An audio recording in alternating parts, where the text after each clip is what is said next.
नमस्ते प्रिय छात्रों, आज हम गुड़िया इस कविता के बारे में जानकारी प्राप्त करेंगे। मैं विमला पी सहशिक्षिका आदर्श विद्यालय मड़वली मंड्या जिला से।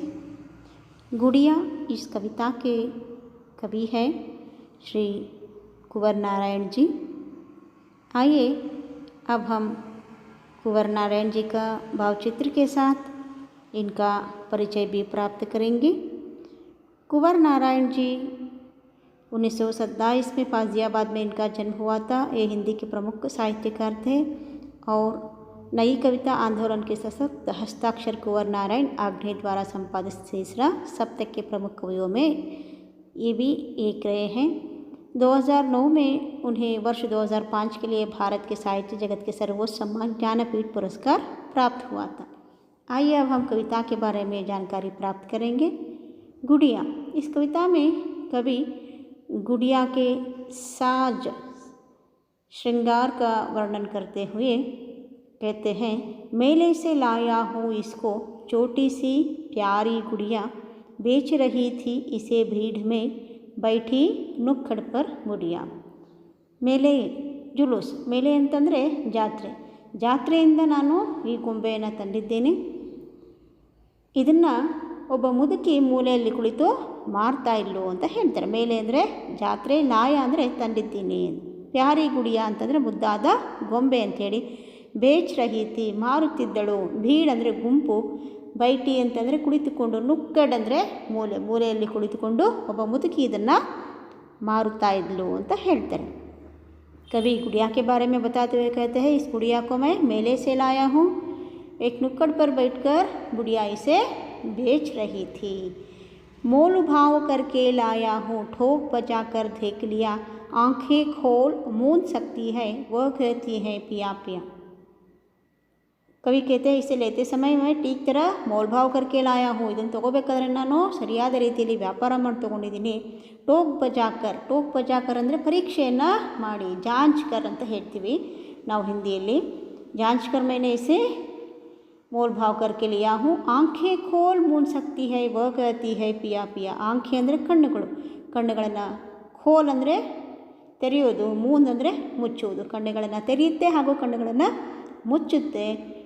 ಜೊತೆಗೆ ಅದು ಪ್ರಿಯಾ ಪ್ರಿಯ ಅಂಥೇಳಿ ಶಬ್ದವನ್ನು ಕೂಡ, ಪ್ರಿಯಾ ಪ್ರಿಯ ಅಂತ ಶಬ್ದವನ್ನು ಕೂಡ ಅದು ಮಾಡುತ್ತೆ ಅಂತ ಹೇಳ್ತಾರೆ. जड़ी सितारों से है इसकी चुनरी लाल रंग वाली, बड़ी बली है इसकी आंखें मतवाली काली काली. कवि इस चंद में उस गुड़िया का वर्णन करते हुए कहते हैं, जो गुड़िया का चुनरी जो है वो लाल रंग की है. ಅದರ ದುಪ್ಪಟ್ಟ ಅಂತ ಏನು ಕರಿತೀವಿ, ಆ ದುಪ್ಪಟ್ಟ ಕೆಂಪು ವರ್ಣದ್ದಾಗಿದ್ದು, ಆ ದುಪ್ಪಟ್ಟದ ತುಂಬ ಹೊಳೆಯುವ ನಕ್ಷತ್ರಗಳು ಬಹಳಷ್ಟು ಹೊಳೆಯುವ ನಕ್ಷತ್ರಗಳಿಂದ ಆ ದುಪ್ಪಟ್ಟ ಕೂಡಿದೆ ಅಂತ ಹೇಳ್ತಾರೆ. ಬಡಿ ಬಲಿ ಹೈ ಇಸ್ಕಿ ಆಂಖೆ ಮತವಾಲಿ ಕಾಲಿ ಕಾಲಿ. ಬಡಿ ಬಲಿ ಹೈ ಇದರ ಕಣ್ಣುಗಳು ಬಹಳ ದೊಡ್ಡದಾಗಿದೆ. ಆಂಖೆ ಅಂದರೆ ಕಣ್ಣುಗಳು, ಬಡಿ ಬಲಿ ಹೈ ಕಣ್ಣುಗಳು ದೊಡ್ಡದಾಗಿದೆ ಸರಿ. ಮತವಾಲಿ ಕಾಲಿ ಕಾಲಿ, ಮತವಾಲಿ ಅಂತ ನಶೆಯನ್ನು ತರಿಸುವಂಥದ್ದು, ಅಂದರೆ ಅಷ್ಟು ದೊಡ್ಡ ಕಣ್ಣುಗಳಿದೆ ಮತ್ತು ಆ ಕಣ್ಣುಗಳನ್ನು ನೋಡ್ತಿದ್ದ ಹಾಗೆಯೇ ನಶೆ ಬರುವಂಥದ್ದು ಅಂತ ಹೇಳ್ತಾರೆ. ऊपर से बड़ी सलोनी अंदर गुदड़ी है तो क्या. ಹೊರಗಡೆಯಿಂದ ನೋಡೋದಕ್ಕೆ ಸಲೋನಿ ಅಂದರೆ ಬಹಳ ಸುಂದರವಾಗಿದೆ, ಅಂದರ್ ಗುದುಡಿ ಹೈತೋಕ್ಯ ಈ ಬೊಂಬೆಯೊಳಗಡೆ ಅಂದರೆ ಬೇಡವಾದಂಥ ಚಿಂದಿ ಬಟ್ಟೆಯನ್ನು ತುಂಬಿದ್ದಾರೆ.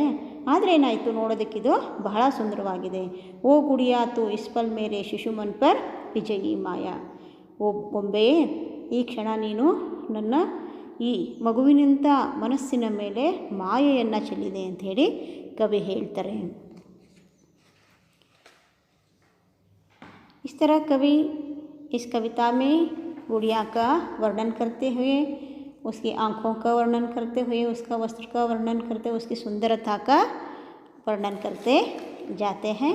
इसके साथ साथ कवि कहते हैं अगले चंद में, रखूँगा मैं तुझे खिलौने की अपनी अलमारी में, कागज़ के फूलों की नन्ही रंगारंग फुलवारी में. कवि कहते हैं, देखो मैं तुझे मेरी अलमारी में रखूँगा, ನಾನು ನಿನ್ನನ್ನು ನನ್ನ ಕಪಾಟಿನಲ್ಲಿ ಇಡ್ತೀನಿ. ನನ್ನ ಕಪಾಟಿನಲ್ಲಿ ಬೇರೆ ಬೇರೆ ಆಟದ ಸಾಮಾನಿದೆ.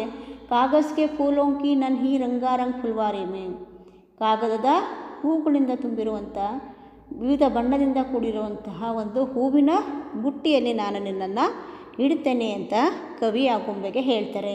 ನಯೇ ನಯೇ ಕಪಡೆ ಗಹನೋं से तुझको रोज़ सजाऊंगा खेल खिलौने की दुनिया में तुझको परी बनाऊंगा. ನಯೇ ನಯೇ ಹೊಸ ಹೊಸ ಬಟ್ಟೆಗಳಿಂದ, ಕಪಡೆ ಅಂದರೆ ಬಟ್ಟೆಗಳಿಂದ, ಗಹನೋ ಅಂತಂದರೆ ಒಡವೆಗಳಿಂದ ನಿನ್ನನ್ನು ಅಲಂಕರಿಸ್ತೀನಿ. ತುಜ್ಕೋ ರೋಜ್ ಸಜಾऊंगा ನಿನ್ನನ್ನು ಅಲಂಕರಿಸ್ತೀನಿ. ಖೇಲ್ ಖಿಲೌನೆ ಕಿ ದುನಿಯಾ ಮೇ ತುಜ್ಕೋ ಪರಿ ಬನಾऊंगा. ಖೇಲ್ ಖಿಲೌನೆ ಈ ಆಟದ ಪ್ರಪಂಚದಲ್ಲಿ ನಿನ್ನನ್ನು ಪರಿ ಅಂದರೆ ನಿನ್ನನ್ನು ರಾಣಿಯನ್ನಾಗಿ ಮಾಡ್ತೀನಿ ಅಂತ ಹೇಳ್ತಾರೆ. कवि इस कविता में गुड़िया की वर्णन करते हुए कहते हैं, कवि इस गुड़िया को कहाँ से लाए थे? मेले से लाए थे. इस गुड़िया को कौन बेच रही थी? एक बुढ़िया नुक्कड़ पर बैठकर बेच रही थी.